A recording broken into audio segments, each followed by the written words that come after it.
Good evening friends, welcome back to my YouTube channel Renu Mittal coaching classes. I am your friend Renu. कैसे हैं आप सब? हमने अपनी वीडियोस में एक न्यू सीरीज स्टार्ट की हुई है। हम एमसीक्यूज की प्रिपरेशन कर रहे हैं for UGC NET, right, to 2025 जो आपका जून का एग्जाम है। आज हम करने वाले हैं practice MCQs of economics, right. बहुत इंपॉर्टेंट एमसीक्यूज हैं। Let's start. Here is a first question. First question क्या कह रहा है? For dash goods increase in income leads to increase in demand, right. कि ऐसी कौन सी गुड्स होती हैं जिसमें इनकम के इंक्रीज होने से क्या है, उसकी डिमांड भी इंक्रीज होती है, राइट। वो कौन सी गुड्स होती हैं? Abnormal goods, normal goods, inferior goods और superior goods, right. For dash goods increase in income leads to increase in demand are called, कौन सी गुड्स होती हैं? वो नॉर्मल गुड्स होती हैं, right. For normal goods increase in income leads to increase in demand, rising income leads to a rise in the number of goods demanded by consumer, right। कि income के increase होने से क्या होता है कि हमारी जो डिमांड है, कंज्यूमर्स की डिमांड है फॉर नॉर्मल गुड्स, वो भी क्या होती है? इंक्रीज होती है। क्लियर? सो इनकम के इंक्रीज होने से हमारी जो नॉर्मल गुड्स की डिमांड है वो क्या होती है? इंक्रीज होती है। Clear? Next question. In the case of a given good the demand curve will be, given goods की केस में कहते हैं जो हमारी डिमांड कर्व होती है वो क्या, उसकी शेप क्या होती है? हॉरिजॉन्टल होती है, डाउनवर्ड टू द राइट होती है, अपवर्ड टू द राइट होती है और वर्टिकल होती है। गिवन गुड्स के केस में हमारी जो डिमांड कर्व होती है वो क्या होती है? Upward to the right, right, upward to the right. ये होती है हमारी डिमांड कर्व गिवन गुड्स के केस में। Clear? In the case of a given good, the demand curve will be upward to the right. A given good has an upward sloping demand curve which is contrary to the fundamental law of demand. Right, contrary क्यों है? Because जो हमारा जो law of demand है वो क्या कहता है कि हमारी जो डिमांड कर्व है वो क्या होती है? Downward to the right, which states that the quantity demanded for a product falls as the price increases, resulting in a downward slope for the demand curve, right. हमारा लॉ ऑफ डिमांड यही कहता है ना कि जैसे जैसे हमारा price increase होगा वैसे वैसे हमारी जो क्वांटिटी डिमांडेड है फॉर दैट गुड वो भी क्या करेगी? वो क्या करेगी? डिक्रीज करेगी, राइट। जिसकी वजह से हमारी जो डिमांड कर्व है होती है वो क्या होती है? डाउनवर्ड स्लोपिंग होती है। Clear? But in case of given goods, the demand curve will be upward to the right. Demand curve क्या होती है हमारी? Upward to the right. Clear? Next question. The law of consumer surplus is based on, जो हमारा law है consumer surplus वो किस पे based है? Indifference curve analysis, revealed preference theory, law of substitution and the law of diminishing marginal utility. जो हमारा consumer surplus का लॉ है is based on law of diminishing marginal utility, right. वो किस पे बेस्ड है? Law of diminishing marginal utility. The law of consumer surplus is based on the law of diminishing marginal utility. The concept of consumer surplus is derived from the law of diminishing marginal utility. कहते as per the law, as we purchase more of a commodity, its marginal utility reduces. Since the price is fixed for all the units of the goods we purchase, we get extra utility. This extra utility is consumer surplus, right? कहते अगर हम किसी commodity या product की जितनी ज़्यादा quantities खरीदते हैं, परचेज करते हैं, उसकी जो मार्जिनल यूटिलिटी है वो क्या हो जाती है? रिड्यूस कर जाती है। बट कहते जो उसका प्राइस होता है ऑलमोस्ट, प्राइस क्या होता है फॉर ऑल यूनिट्स वो क्या होता है? फिक्स्ड होती है। अगर एक यूनिट 5 रुपीज़ का है और हम 5 यूनिट्स ही खरीद रहे हैं, राइट, तो हमें पड़ रहे हैं 25 के। बट अगर हम उसकी एक्स्ट्रा यूनिट्स खरीद रहे हैं तो वो हमें पड़ रहे हैं ₹50 के, बिकॉज प्राइस क्या है उसका फिक्स्ड है। तो हमें क्या मिल रही है, एक्स्ट्रा यूटिलिटी मिल रही है।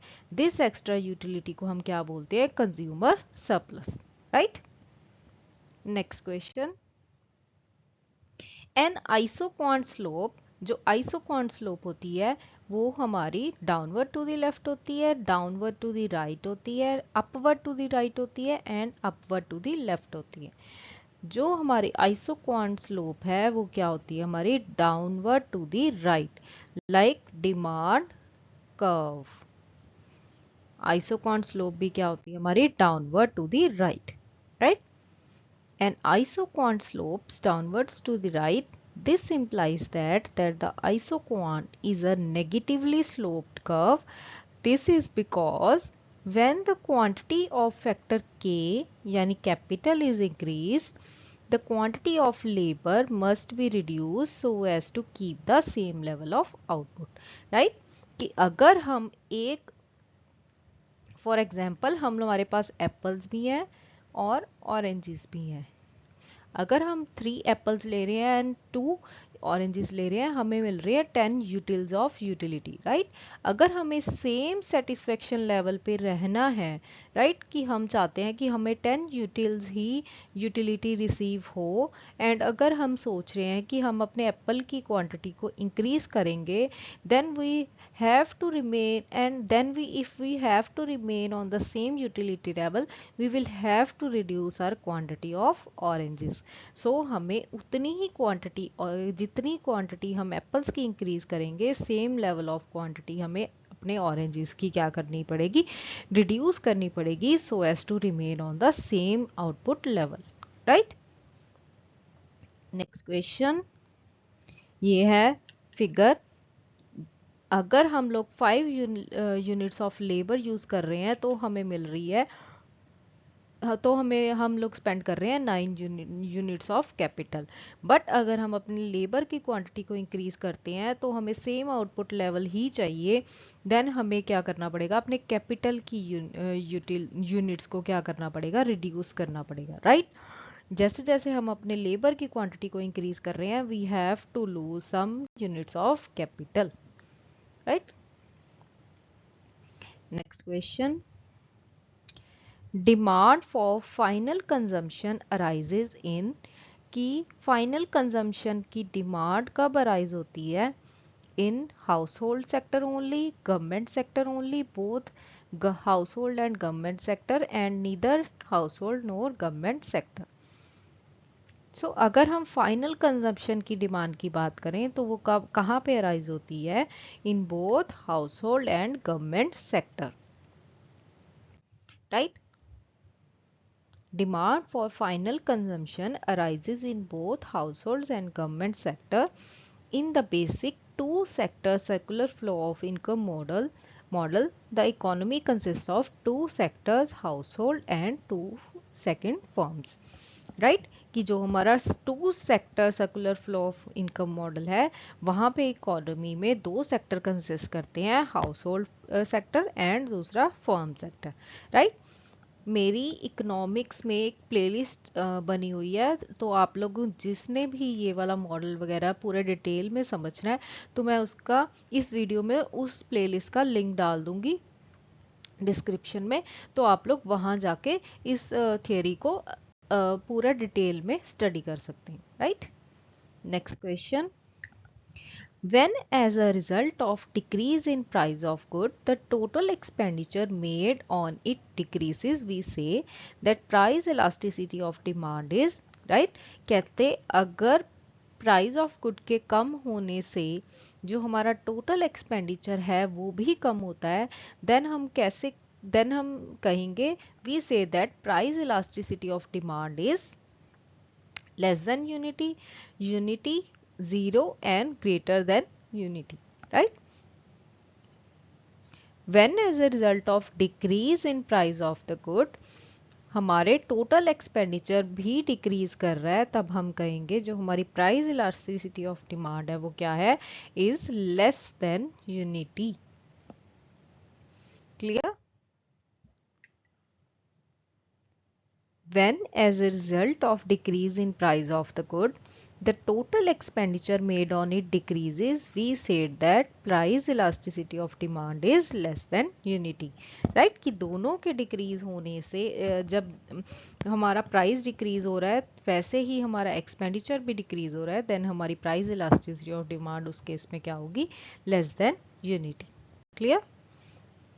Next question, under which market structure average revenue of a firm is equal to its marginal revenue, right? कौन से मार्केट स्ट्रक्चर में हमारी जो एवरेज रेवेन्यू होती है फर्म की वो मार्जिनल रेवेन्यू के इक्वल होती है? ओलिगोपोली मार्केट में, monopoly, perfect competition and monopolistic competition, right? तो हमें बताना है कि कौन से ऐसे मार्केट स्ट्रक्चर में एवरेज रेवेन्यू हमेशा जो हमारी मार्जिनल रेवेन्यू के इक्वल होती है, कौन सी मार्केट स्ट्रक्चर में होती है? वो होती है हमारी परफेक्ट कंपटीशन में, right? Under perfect competition market structure, average revenue of a firm is equal to its marginal revenue. For a perfectly competitive firm, average revenue is not only equal to price, but more importantly, it is equal to marginal revenue, all of which are constant, right? क्योंकि perfect competition firm में कहते हैं average revenue जो है वो price के equal नहीं होती, but also marginal revenue के भी equal होती है। Clear? Next question. In economics, what a consumer is ready to pay minus what he actually pays is termed as, right? Economics में कहते हैं कंज्यूमर कितना एक्चुअल में पे करना चाहता है बट एक्चुअली में उसको कितना पे करना पड़ रहा है, उन दोनों के डिफरेंस को क्या बोलते हैं? Consumers equilibrium, consumer surplus, consumer expenditure and the none of the above, right? What a consumer is ready to pay minus what he actually pays is termed as consumer surplus. क्या बोलते हैं उसको? Consumer surplus, right? Consumer surplus is defined as the difference between the consumer's willingness to pay for a commodity and the actual price paid by them, or the equilibrium price, right? Next question. कहते the producer is in equilibrium at a point where the cost line is, कि producer जो होगा वो equilibrium point कब achieve करेगा? जब हमारी cost line किस चीज से, above the isoquant, below the isoquant, cutting the isoquant and tangent to the isoquant curve, right? The producer is in equilibrium at a point when the cost line is tangent to isoquant. क्या होगी हमारी वो? Tangent होनी चाहिए isoquant के, right?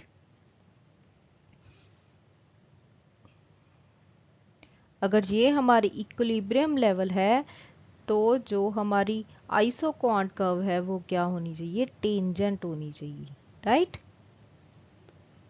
Next, if the price of X rises by 10% and the quantity demanded falls by 10%, X has, right? कि अगर price क्या कर रहा है 10% से राइज कर रहा है एंड जो उसकी किसी प्रोडक्ट की क्वांटिटी डिमांडेड है वो 10% से फॉल कर रही है, then X has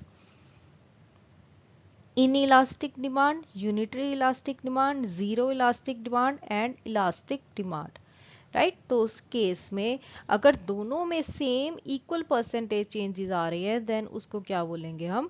unitary elastic demand. क्या बोलेंगे? Unitary elastic demand, right? Because जो हमारी कर्व है वो क्या है? सेम एक्चुअल लेवल पे रहेगी, बिकॉज दोनों में फर्क क्या है? सेम ही है। 10% अगर वो राइज कर रहा है देन क्वांटिटी डिमांडेड हमारी 10% ही कम हो रही है, right? Next question. The second glass of lemonade gives lesser satisfaction to a thirsty by. This is a clear case of, right? कि अगर कहते किसी thirsty को अगर हमने second glass of lemonade दिया तो उसको वहां से lesser satisfaction मिल रही है as compared to first glass of lemonade. This is a clear case of law of demand, law of diminishing returns, law of diminishing marginal utility and law of supply. So this is a clear case of law of diminishing marginal utility. right? Because law of diminishing marginal utility states that as we consume more and more units of same product, that product gives lesser utility with each use of that product, right?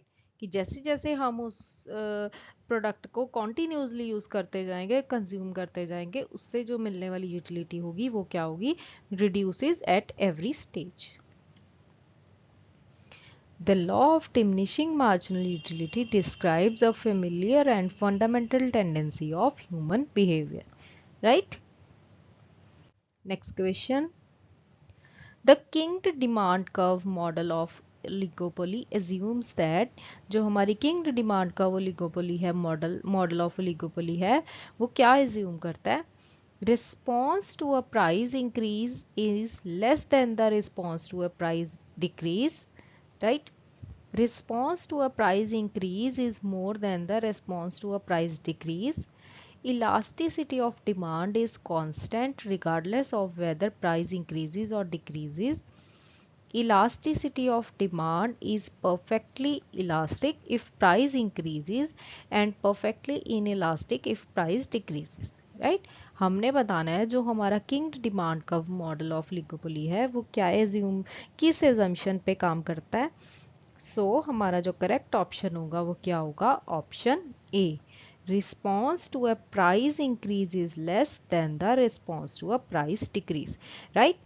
Because king demand का जो हमारा model है वो क्या assume करता है कि अगर किसी कंपेटिटर ने अपना प्राइस इंक्रीज किया तो दूसरे कंपेटिटर उस केस में अपना प्राइस चेंज नहीं करेंगे, बट अगर किसी कभी कंपेटिटर ने अपना प्राइस डिक्रीज किया तो सारे ही जितने भी सेम प्रोडक्ट के वेंडर्स होंगे वो भी क्या करेंगे? अपना प्राइस इंक्रीज करेंगे, right?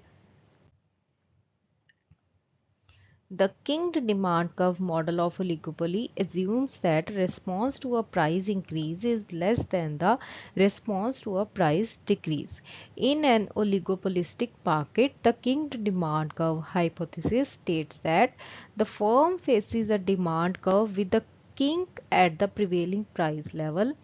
The curve is more elastic above the kink and less elastic below it. This means that response to a price increase is less than the response to a price decrease, right? Next question. Agricultural goods market depicts characteristics close to, कि जो agriculture goods की market है उसमें जो characteristics होते हैं वो किस मार्केट कंपटीशन के क्लोज होते हैं? Perfect competition, oligopoly, monopoly and monopolistic competition. जो एग्रीकल्चर गुड्स मार्केट है इसके करेक्टरिस्टिक्स के क्लोज होते हैं परफेक्ट कंपटीशन के, right? Agriculture goods market depicts characteristics close to perfect competition. A perfectly competitive market has the following characteristics. There are many buyers and sellers in the market. Each company makes a similar product. Buyers and sellers have access to perfect information about the price, right? Next question.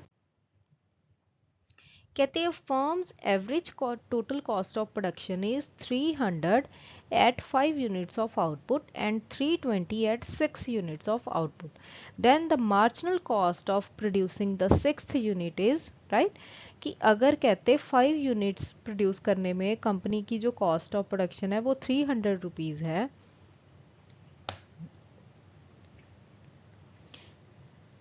On the other hand 320 rupees है 6 units को produce करने में, then हमने बताना है कि जो हमारी मार्जिनल कॉस्ट होगी प्रोड्यूसिंग 6th यूनिट वो कितनी होगी. वो होगी हमारी 420. How? The answer is total cost of producing 5 units is 1500.